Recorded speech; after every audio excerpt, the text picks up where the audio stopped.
Hello, everyone, and welcome back to the Calling Home podcast. I am your host, Whitney Goodman. I'm the founder of Calling Home and a licensed marriage and family therapist, as well as the author of Toxic Positivity and the upcoming book, The Parent You Have. Today is Thursday. It's a Q&A episode. And before we get into that, I want to talk about something that's been really weighing heavy on me, and I haven't been able to totally put it into words. And so I feel like the podcast is always the best place for me to do that because I can talk about things and flesh it out instead of trying to say it perfectly. And maybe you all will be able to relate to this. In the last couple of weeks, especially, but I would say honestly, in almost the last 10 years, I have felt that there is this force online that is destroying our mental health, our capacity to connect. It's making us stressed and overwhelmed and all of that. And I think that it is the rage economy that has been developed. I am the kind of person that when a group or a certain line of thinking really upsets me or makes me feel uncomfortable, I want to learn everything about it. And so over the last year, I would say I have become deeply invested in following or looking at certain creators that I feel are being extremely inflammatory and trying to induce rage in the population at large. And I am not talking about righteous anger or feelings of anger that are justified. Anger is a good, healthy emotion. It drives us to make changes, to know when something is wrong. I think there's something far more insidious happening, especially among political creators, that their content, at least in my algorithms, gets pushed farther and wider than anything else I see. The content that does the best is the content that evokes, and when I say the best, I mean the most views and the most interactions, is the content that invokes rage. And I'm talking about rage that is hateful, isolating, vindictive, mean, and just overwhelming. And when I think about someone experiencing rage, they cannot think clearly. They mistake things as something that they're not. And they walk around in a constant state of fear and paralysis and overwhelm. And I've noticed that as I consumed this content consistently, I started to feel worse, even though I was doing it from the perspective of just trying to be curious about what this was doing to our minds and our brains and our bodies. And I really think that there is an incentive now for creators to say the most shocking, rage-inducing, vengeful, horrible things that people become completely disconnected from who they are and what they believe and what they want, all in the pursuit of trying to be the most shocking and get the most clicks and likes and views. And you learn as a creator, I've been doing this for 7 years now. And you do learn that the more inflammatory you are, the more you're willing to fight and say things with zero nuance and just give a statement that makes no sense and is not rooted in fact, the more attention you are going to get. And I think in a lot of ways, that is why I have struggled some on social media lately, because the algorithms hate nuance. They hate anything that isn't black and white and that isn't going to inspire someone when they see it to immediately be like, what the hell? And start pounding on their phone. And it is so bad for you to feel angry all the time. It is so bad for you to be filled with so much hatred and rage that you are walking around the world, looking around, thinking that you are always going to have to hurt someone or defend yourself or take someone out. Like, these are symptoms of PTSD.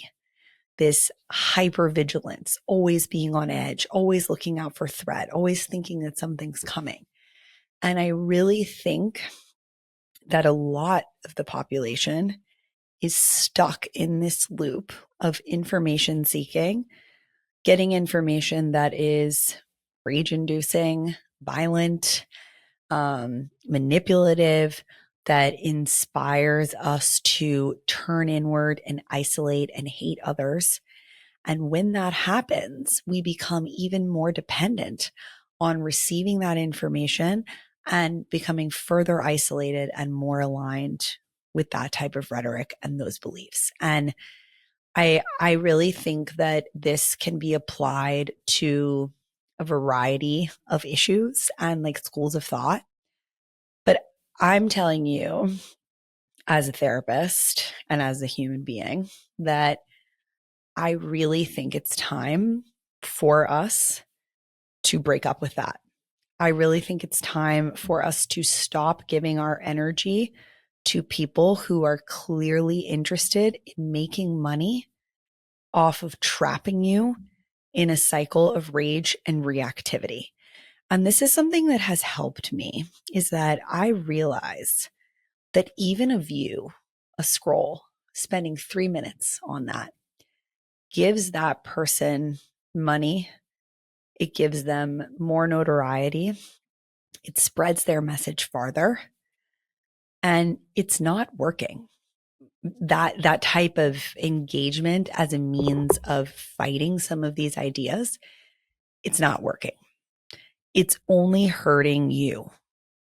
I want you to think about how you feel after you engage with these types of content. I want you to think about how you sleep, what kind of conversations you're having, how you feel about your friends and your family members, how you feel about yourself. What is this doing to you?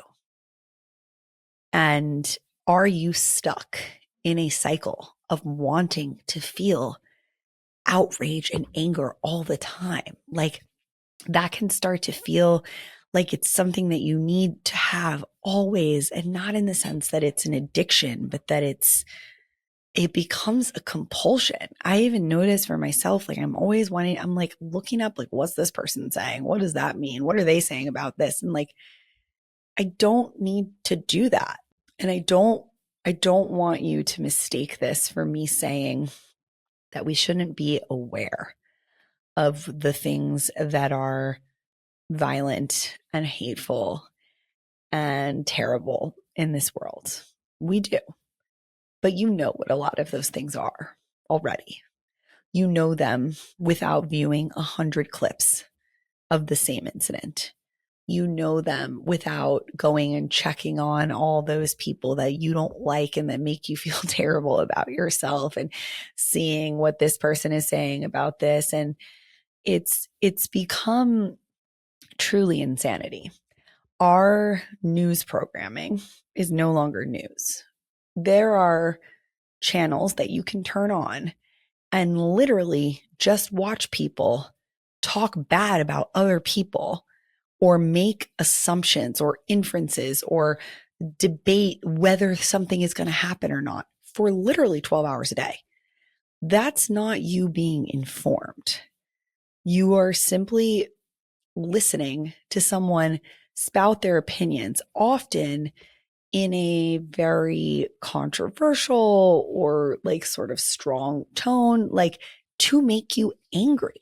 I just find that pretty much everything right now that is getting a lot of views is to induce rage and anger.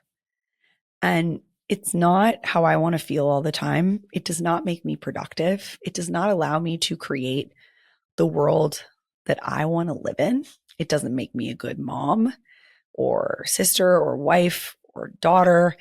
It makes it makes me want to isolate, and it makes me angry. And so I think it's just something to think about, is like, how much anger do I need to fuel myself with in order to be productive and engaged and do good things in this world? And how much of this is that I am being like, I'm becoming addicted to a system that wants me to just be sitting there, like going like this all the time, and feeding the beast without ever doing anything? How much of this is about a system that wants me to hate myself and hate my neighbors and to just become totally disconnected from reality? Because I think that I've been seeing these posts lately that are so fascinating, that we have become like sports team kind of allegiance as a country politically. And I've noticed some people making these posts that are like, if you are a liberal, tell me something that you don't agree with the Democratic Party on. And you read through these comment sections, and there's so many people being like, oh, well, I think these things too. Or I'm like, oh, we all think this. This is how all my friends think. Like, there's so many shades of gray. And I find myself listening to how some of these people, these talking heads, talk about people that I know who identify one way or another. And I'm like, that's just not accurate. There is this mission, I think, to take 5% and sort of apply it to an entire population of people. This is happening constantly. And it's not right. It's debilitating. I think it's so isolating, and it's not helping. And so I just want us all to think about, why are we platforming some of these people? Why are we engaging with this type of content? You know, that these types of people and this type of rhetoric cannot exist without support and without engagement. And so I think for me, there's a very fine line of trying to decide what is the difference between being informed and just wanting to, like, I don't know, feel this all the time. Like, just, I think sometimes we just want to be angry, and we want to, like, we think that that's us being proactive, just like fighting all the time and reading people fighting. And I think so many of these accounts online are actually bots and not even real. I saw something the other day. I don't want to get the statistic wrong, but it was a very high percentage of like bots on Twitter or X. They're fake accounts, like they're not actual real people. And I don't know. All of this to say is that I'm worried about us. I'm worried about the world. I'm worried about the world that we create when we get sucked into algorithms and these rage cycles that keep us trapped, and we stop trying to have any nuance, any critical thinking, any understanding of the world and like our fellow man. And it's obviously how we got here. But I think it's worth considering, like, if you found yourself stuck in this cycle of like, is this helping? Is it working? Do I want to keep doing it? What am I getting out of this? Is it making me a better person in any area of my life? And why do I think that this is what I should be doing? How is it tied into like my identity, my particular flavor of activism? It's scary to witness people get stuck in this particular cycle. And I think we all have a duty to ourselves and to the world to try to like step back and say, I'm not going to allow these talking heads and algorithms and platforms control how I see the world and how I live my life and the kind of person I am, because it can become so dangerous and so so tribalistic and just wrong. So that being said, I hope that everyone is doing okay. I think there's been a heightened amount of vitriol and anger and just like the cesspool nature of the internet. And as someone who uses it for work, I feel it. And I thought that I should say something to that effect because it can get freaky out there sometimes. And all I want to do is like brick my phone and not go on it for 5 days and pretend that nothing is happening. But the truth is that it is, and this affects all of us. And so if I can get you to think about it even in a slightly different way, I hope that helps. Okay, moving on.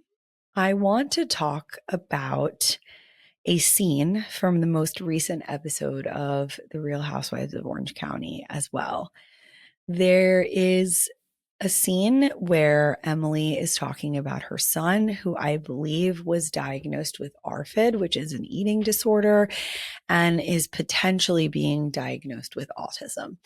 And in the show, they are talking about the struggles of parenting and co-parenting with one another and how difficult it is to parent a child that has some different and unknown needs that they are trying to navigate. And Emily is talking about this with the other woman, Jen. And you see Emily say, I thought my other kids didn't need me as much, but I was wrong. And it struck me that she said, I was wrong. I didn't do the right thing. Like this is happening in the moment while she's in this parenting crisis with her children. And she realizes that she has been kind of negligent, maybe, to her other kids because their needs were not as glaringly obvious as her son's that is struggling. And so she pulled back and maybe didn't give them as much attention, but focused on giving the attention to her younger son. And I was so struck by, her ability to talk about the mistakes that she had made, to show herself compassion, to discuss this with a friend, get support, talk about how hard it is, and talk about what she was going to be doing differently. And I thought that this was just a really great example of how you can pause in the moment when you realize that you are making a mistake as a parent. And in that pause, you can do something different.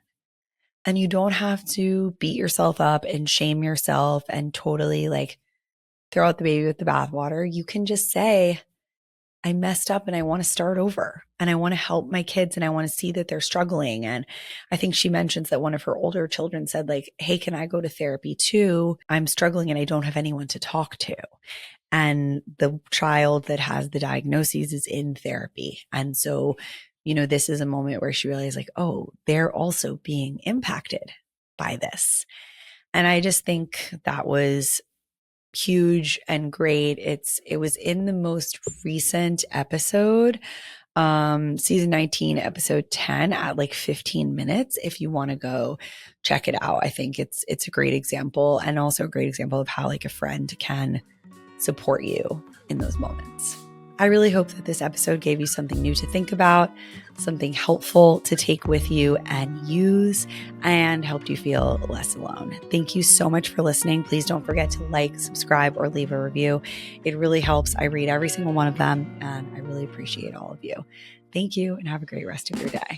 The Calling Home podcast is not engaged in providing therapy services, mental health advice, or other medical advice or services. It is not a substitute for advice from a qualified healthcare provider and does not create any therapist-patient or other treatment relationship between you and Calling Home or Whitney Goodman. For more information on this, please see Calling Home's terms of service linked in the show notes below.